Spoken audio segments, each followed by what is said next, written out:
Okay, so now we're on page 61. This is still chapter 6. This is part 2.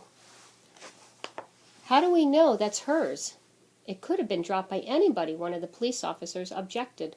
Jacob ignored him. He bent down so his face was near mine. Okay, Ellie, find. I followed the trail as it led away from the tissue. It went about 2 blocks, then turned right, getting stronger.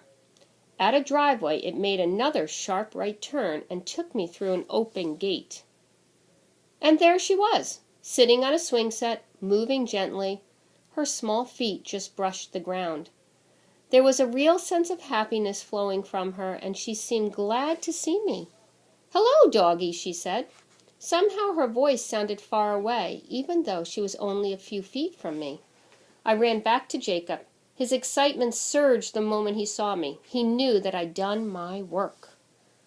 I had found her, but he waited until I reached him before he reacted. "Okay, show me," he urged.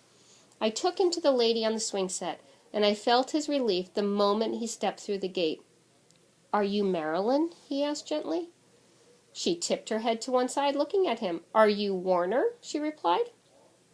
Jacob spoke into the microphone at his shoulder, and soon we were joined by the other police officers. Jacob took me into the front yard. "Good dog, Ellie," he praised. He pulled a rubber ring out of his pocket and sent it bouncing across the lawn. I jumped on it and brought it back, holding it out for him to grip and tug on. We played for about 5 minutes, my tail whipping the air the whole time. Someone new arrived then and led Marilyn back up. Excuse me. Led Marilyn back up the street with an arm around her. We followed. I could feel the relief pouring off the people who came out to meet Marilyn, call out her name, and take her inside.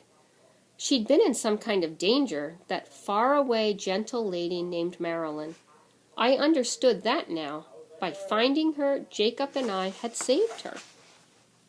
As Jacob shut me in the cage in the back of the truck, I could feel the pride coming off him. "Good dog, Ellie. You are such a good dog." It wasn't the adoration I used to feel from Georgia, but it was as close as Jacob could come. That was the first moment I really understood my purpose. Not just to find people, but to save them. That was what Jacob and I did together. That was our work, and it was what he cared about most. The next day, our work was back to normal. Wally was hiding on top of a dumpster full of all sorts of trash.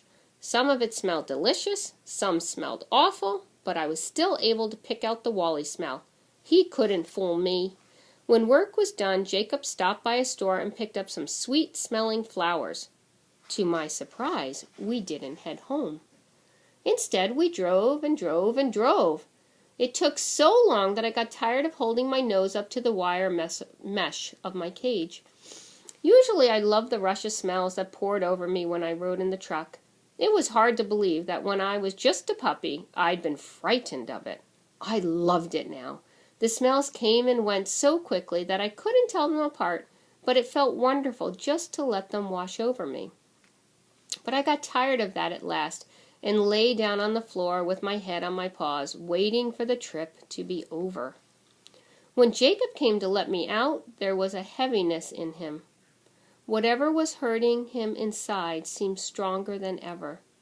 He even moved more slowly, as if his sadness was something heavy that he had to carry every step.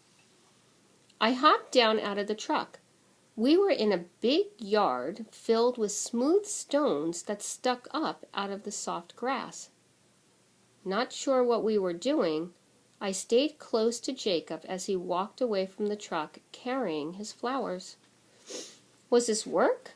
I didn't think so. Jacob never felt this sad when we were doing work. Jacob stopped walking and knelt down. He put the flowers next to one of the stones. The pain inside him twisted so deeply that tears fell silently down his cheeks. I nuzzled at his hand, worried about him. It wasn't right for Jacob to cry like this. Something needed to be done about it. "It's okay, Ellie. Good dog. Sit." I sat, Since I couldn't find Jacob or rescue him or do anything to help him, I just stayed next to him, feeling sad with him.